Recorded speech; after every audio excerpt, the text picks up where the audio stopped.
제목을 따라해 보겠습니다. 생육하고 번성하라. 말씀에 은혜 받으시길 축복합니다. 오늘 어린이 주일이라 어린이 주일 설교를 해야 되는데 지금 우리나라가 저출산 문제가 심각합니다. 제가 CTS 다음 세대 운동본부 실행위원인데 회의할 때 가지는 못했습니다. 책임감이 조금 있습니다. 또 다음 주에는 우리 강원도 기도회 및 출산 돌봄 컨퍼런스가 있는데 여기 도지사, 교육감, 도의회 의장, 관계자들이 다 모입니다. 지금 출산 문제가 정부의 문제, 지자체 문제, 전체 문제가 되기 때문에 그래요. 저도 기도 순서를 맡았는데 거기 가면 교회가 어떤 역할을 해야 되는지 방향을 좀 잡게 될 것 같고 앞으로 교회 역할이 굉장히 중요하다고 생각을 합니다.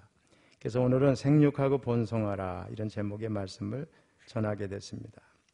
창세기 1장에 나오는 하나님의 천지 창조는 인간의 창조에 이르러서 절정에 이르릅니다. 빛, 궁창, 땅, 바다, 식물, 또 해달별, 물고기, 새, 그 다음에 짐승, 다음에 마지막에 사람을 창조하게 되는데 이 내용을 가만히 보면 인간 창조 이전의 모든 창조는 사실 인간이 살아갈 수 있는 환경을 조성하는 내용이다. 그런 창조다 이렇게 볼 수가 있습니다. 자, 먼저 27절 전반절을 보면 인간은 하나님의 형상대로 창조된 아주 독특한 존재라는 것을 말씀합니다. 우리 같이 읽어보겠습니다. 시작.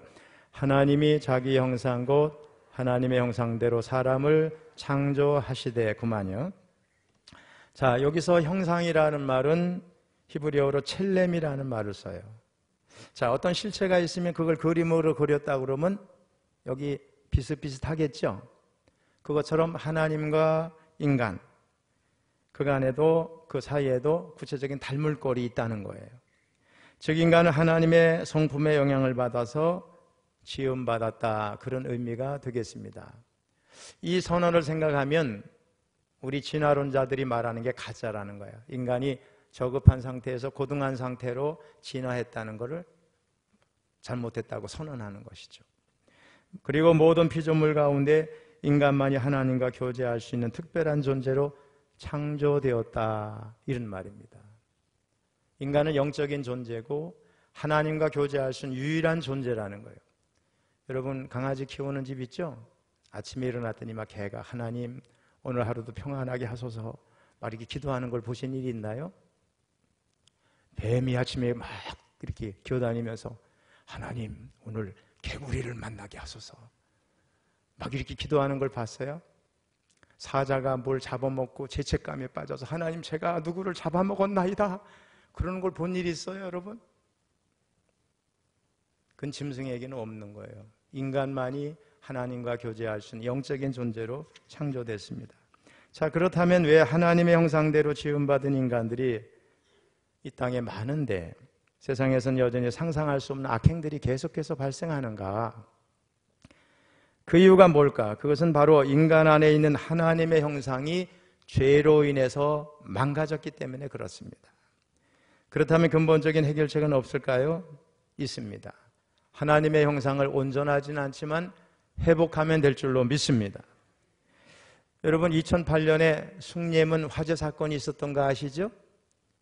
그런데 국민들에게 굉장히 충격적이었는데 5년 만에 원형대로 복원을 했습니다. 이게 어떻게 가능했을까? 여러분 이렇게 복원을 할 수 있었던 데는 바로 도면이 발견이 된 거예요.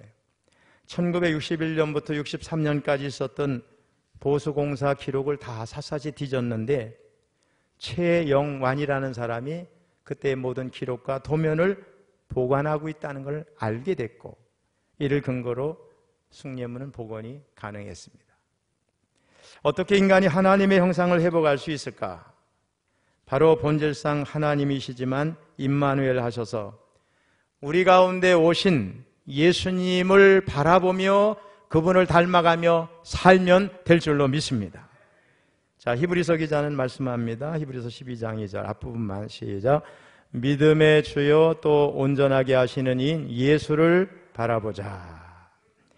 이 말씀은 시선의 중요성을 강조하는 말씀으로 예수님을 바라보고 살면 결국은 예수님을 닮아가게 된다는 거예요. 예수님을 닮아간다는 건 결국 하나님을 닮아간다는 것이고 하나님의 형상회복과 관련이 있다고 생각합니다. 대체로 부부가 한 20년 정도 같이 살면 서로 닮는다고 그럽니다. 같은 음식을 먹고 같은 환경에서 같이 바라보고 살면 닮아간다는 거예요. 여러분 바라보면 닮아가게 되겠죠. 자꾸 바라보다 보면은 보는 것이 우리의 얼굴이고 우리의 미래가 됩니다. 큰바의 얼굴이라고 하는 소설이 있습니다. 내용은 어니스트라고 하는 아이가 엄마로부터 그 동네에 있는 큰 바위 얼굴 같은 위대한 인물이 언젠가 나타나게 된다 이런 얘기를 듣게 됐어요. 그런데 이 어린아이가 어려서부터 계속해서 언젠가 나타나겠지 하는 마음으로 큰 바위 얼굴을 늘 바라보며 사는 거죠.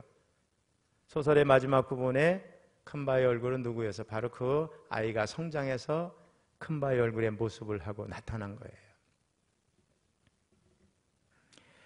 사랑하는 여러분, 우리 인생의 큰 바위 얼굴 누구예요? 예수님이신 줄로 믿습니다.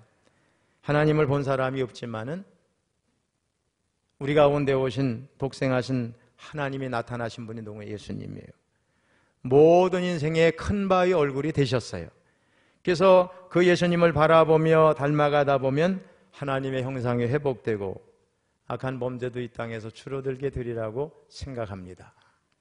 자, 27절 후반절을 보면 남자만이 하나님의 형상대로 지음받은 존재가 아니고 여자도 남자와 마찬가지로 동질의 하나님의 형상대로 창조되었다고 말씀을 합니다. 27절을 다시 읽어봅니다. 시작.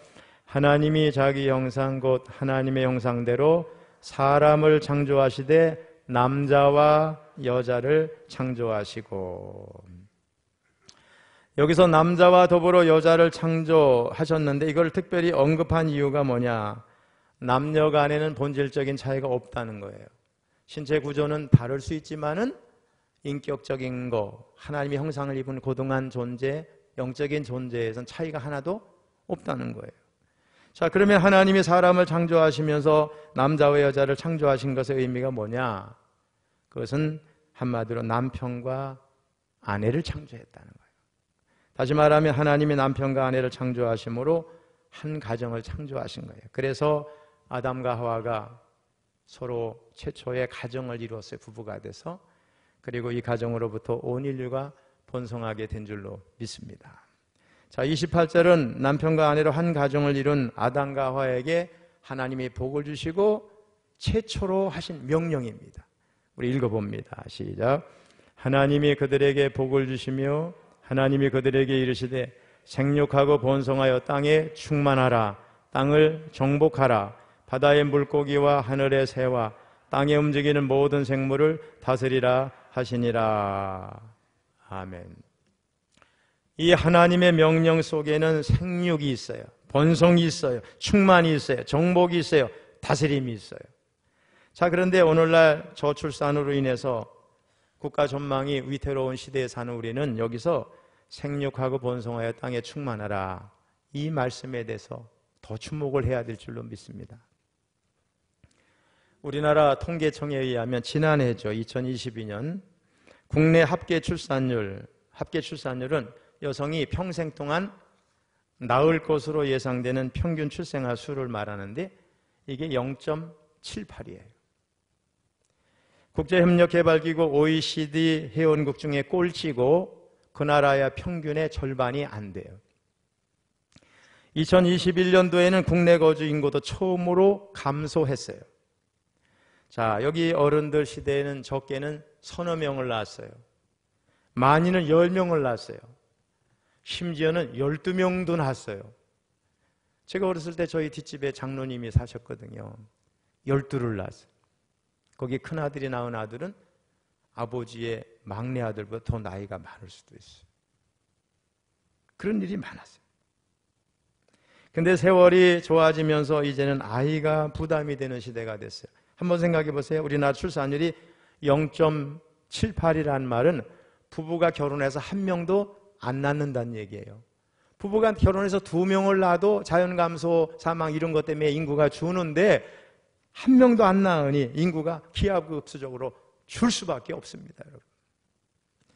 우리나라 저출산 문제는 참으로 심각하죠. 우리나라는 지하 자원은 없고 제조업을 통해서 먹고 사는 나라인데 여러분 인력이 부족하면 이게 어떻게 되겠어요? 내수로 충분히 먹고 살 수 있는 그만한 인구도 아니고 땅이 넓은 것도 아닌데 사람이 떠난 자리는 빈자리는 사람으로 채워져야 되는데 이제까지 구축해온 이 나라의 모든 사회, 경제, 문화 모든 구조가 무너지게 되면 정말 심각한 문제가 아닐 수 없죠. 근데 이게 먼 훗날의 문제가 아니라는 거예요. 지금 부동산 문제는 이미 시작이 됐어요. 앞으로 시골 지역은 빈집도 많이 생길 것 같아요. 기업도 문제고 학교도 문제고 도시도 문제고 군대 이런 문제가 현실로 최근에 8군단인가요? 군단이 하나 문 닫아버렸어요. 우리 육사단도 내년엔 떠난대요.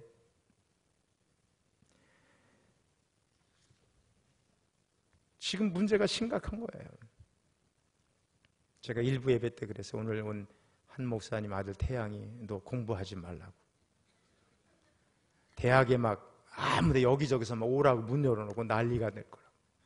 여기 동성초등학교 안 가도 돼요. 여기 용정초등학교, 오덕초등학교, 장흥초등학교 가면 승마도 가르쳐주고 골프도 가르쳐주고 어서 옵시오 전화하고 아프면 선생님이 전화하고 집 앞까지 데려다주고 막 그래요. 우리 김희신 목사님이 얼마나 여기 용정초등학교 보냈어요. 공부를 안 해도 돼. 이런 심각한 상태가 왔다니까.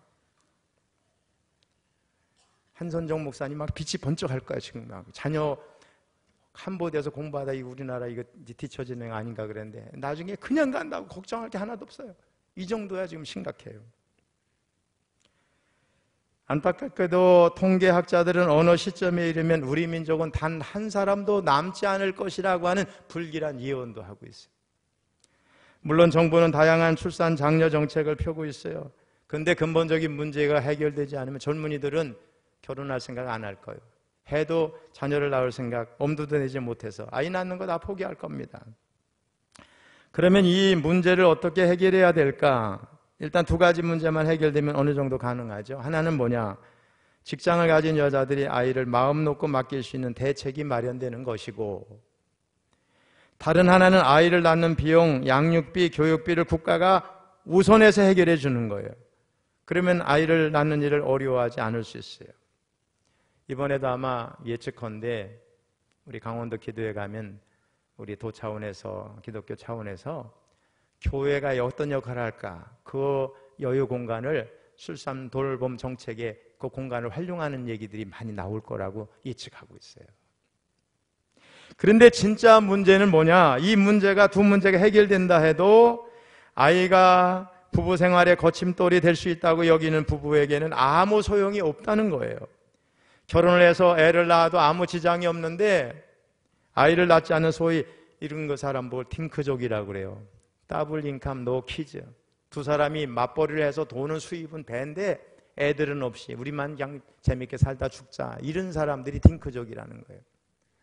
이런 사람들은 환경이 문제가 아니라 아이를 낳을 생각, 경제 문제와 상관없는 사람들이잖아요. 이게 문제인 거죠. 사도 바울은 사람들이 말세가 되면 세 가지를 사랑할 것인데 첫째 자기를 사랑하고 둘째 돈을 사랑하고 셋째 쾌락을 사랑할 것이라고 말씀했어요.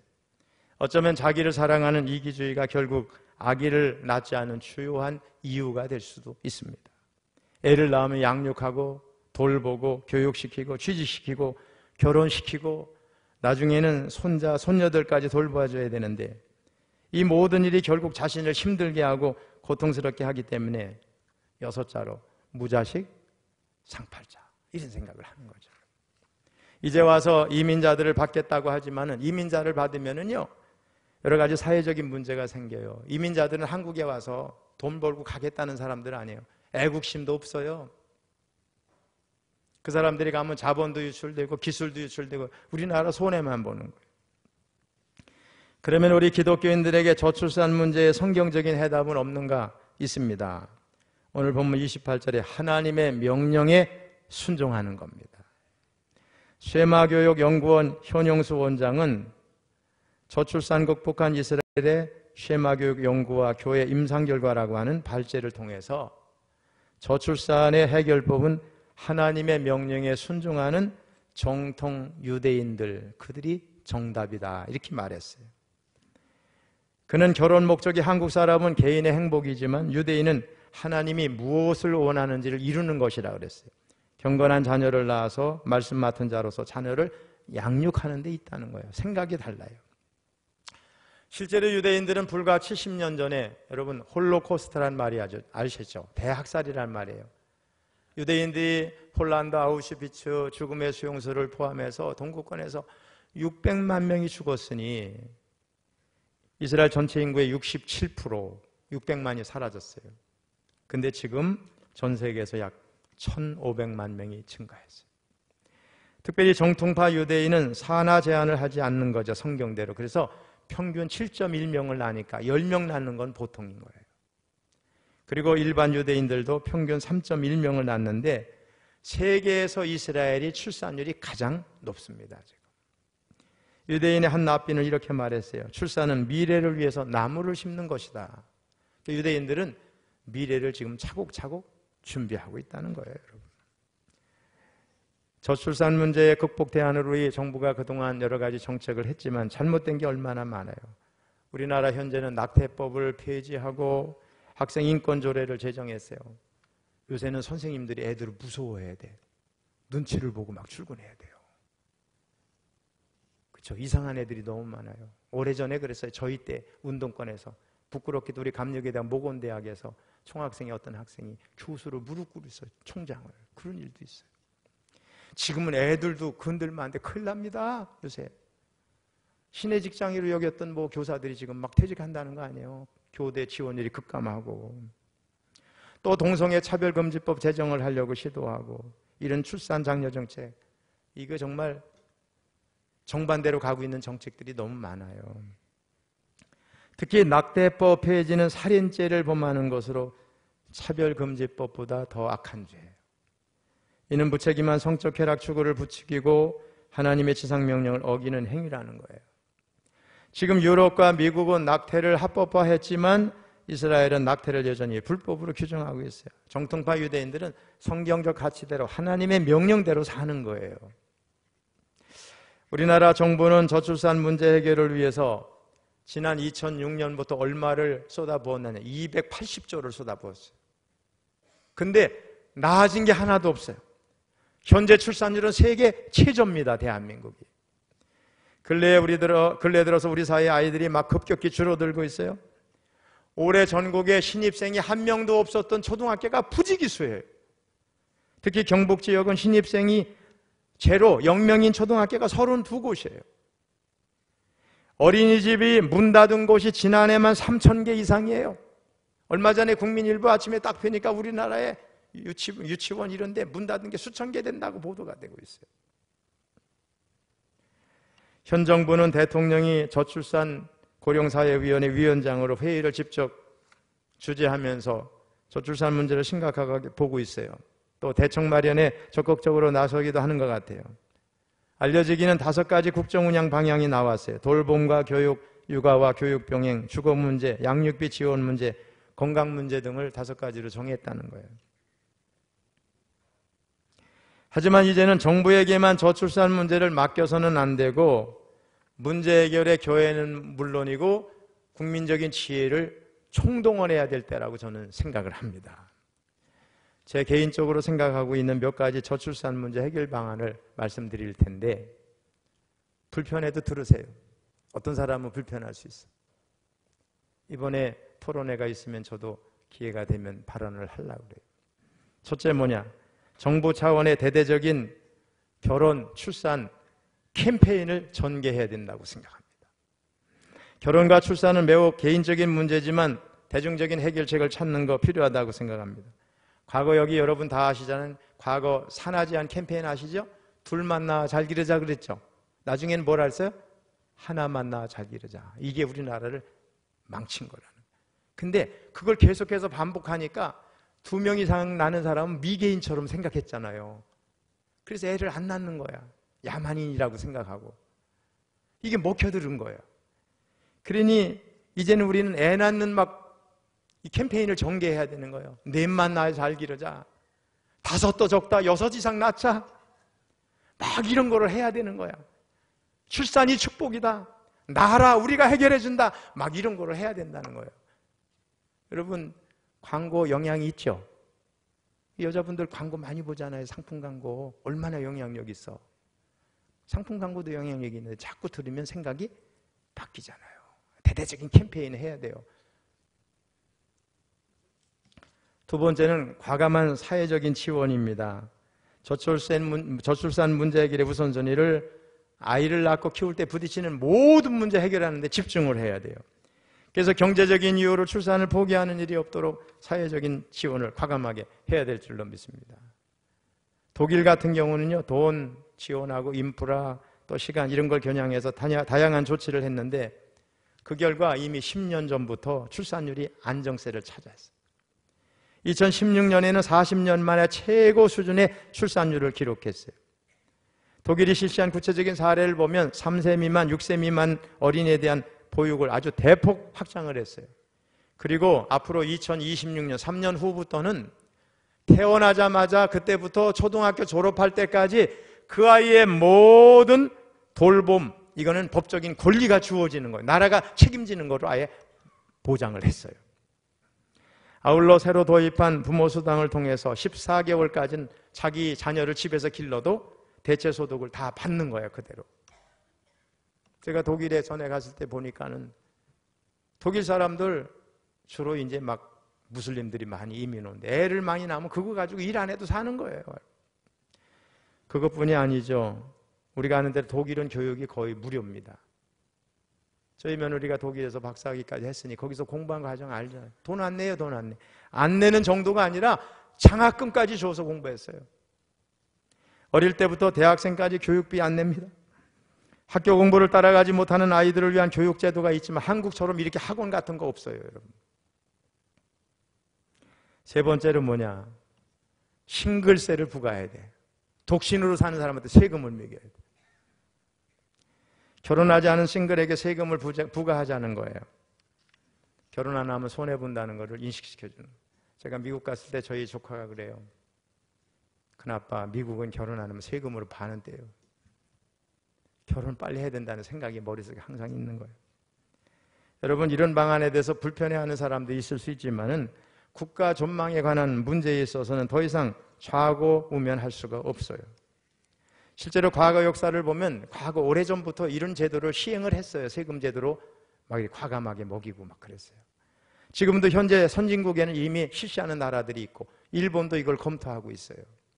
우리나라는 이런 얘기가 나오면요, 막 SNS 그래요. 미친놈, 지구를 떠나라, 대한민국을 떠나라, 너나 잘 살아라, 너나 많이 나라, 너나 막 돈 벌어서 세금 내라, 막 이렇게 공격해요, 우리나라는.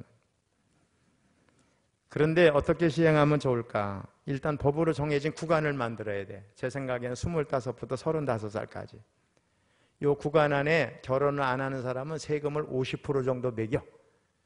그리고 결혼을 하면 이때까지 낸 싱글세 50%를 돌려줘. 그 다음에 애를 둘러하면 나머지 50%를 돌려주고 그때부터 싱글세를 폐지해. 근데 이런 게 하는 것이 문제가 되면은 싱글세는 물리지 않고 오히려 결혼해가지고 결혼한 사람은 세금을 감면, 하나 나면 얼마 감면, 둘 가면 더 감면, 셋 남은 사람은 더 감면, 넷 남은 거의 안 내게끔 이렇게 하면 되리라고 생각해요. 네 번째는 뭐냐? 교회가 적극적으로 나서야 돼요. 오늘날 저출산 문제 해결에 교회는 더 이상 방관자가 될 수가 없어요. 적극적으로 나서야 돼요. 교회는 생육하고 번성하는 것이 삶 속에서 드려지는 예배라는 걸 알아야 돼요. 교회 안에서만 은혜 받 소용없어요. 삶 속에서 실천하는 게 우리 예배가 돼야 될 줄로 믿습니다.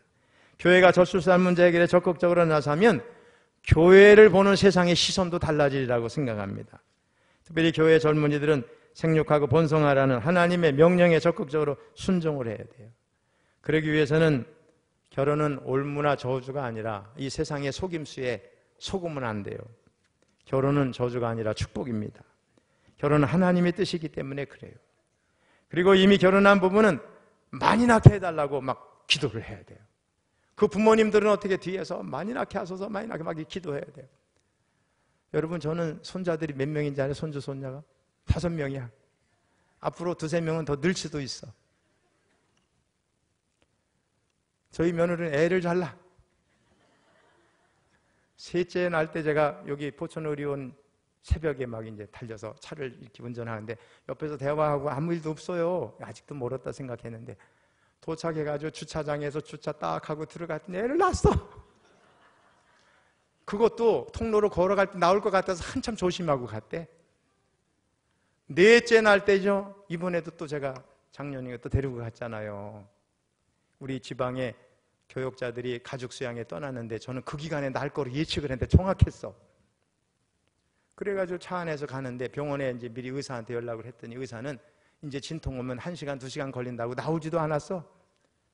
그래가지고 병원에 딱 들어가서 조금 있다가 제가 들으니까 애가 낳았어. 벌써 애를 낳았어. 그것도 애가 막 나오니까 간호사가 당황해서 의사가 나오기 전에 나오면 문제가 될까 봐 애를 막 집어넣었대. 의사가 나중에 들어오는데 누가 앉아있는데 제가 남편인 줄 알고 저를 보기가 민망해서 막 들어가는 거예요, 의사가. 그래서 제가 물었어요, 나중에. 야, 넌 어떻게 애를 잘 낳냐? 그랬더니 저는 골반이 서양 여자 닮았대. 그래서 애 낳는 게 하나도 안 힘들대요. 지금도 5날까 6날까 그런데 저희가 지금 절제를 시키고 있어요. 근데 어느 순간 생길지 몰라요. 애도 잘 생겨.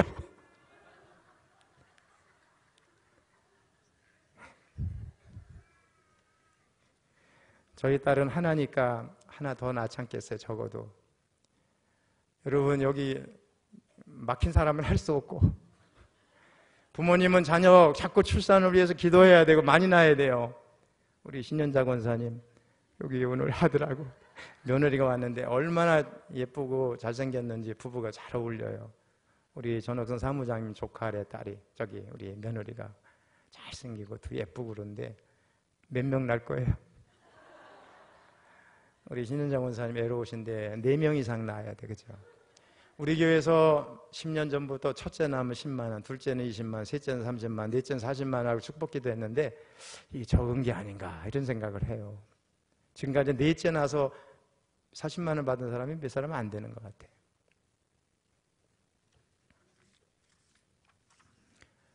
사랑하는 성도 여러분, 사람은 어떤 존재인가? 하나님의 피조물입니다. 사람은 어떤 존재인가?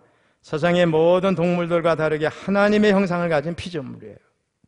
사람은 어떤 존재인가? 남자로 여자로 태어나서 생육하고 번성해야 할 존재입니다. 이것이 세상의 사람을 남자와 여자로 존재하게 하신 하나님의 뜻인 줄로 믿습니다.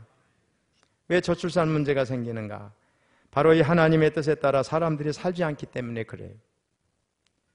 우리 교회 청지기 집은 왔다 하면 3명을 낳아요. 우리 한선정 목사님은 지금 어떻게 될지 모르겠어요. 아직도 낳을 수 있는지는 건지 모르겠어요. 많이 낳아야 돼, 많이. 자, 저출산 문제 해결책은 분명하죠? 하나님의 뜻에 따라 살아야 돼요, 사람들이. 특별히 성도들이 성경적 원리에 기초한 성경적 가치관을 따라 생육하고 번성하면 될 줄로 믿습니다. 말씀을 마무리합니다. 오늘 이 자리에 계신 우리 철원교회 성도님들은 앞으로 저출산 문제 해결을 위해서 기도해야 돼요. 젊은이들을 축복해야 돼요. 또 자녀들에게는 가정에 대한 올바른 가치관을 심어줘야 돼요. 맨날 자기 남편 저주하고 저 인간 그러면 절대 그 자녀들이 결혼을 안 해요. 생육하고 번성하라는 하나님의 뜻에 따라 살기로 결단하시기를 주님의 이름으로 축원합니다.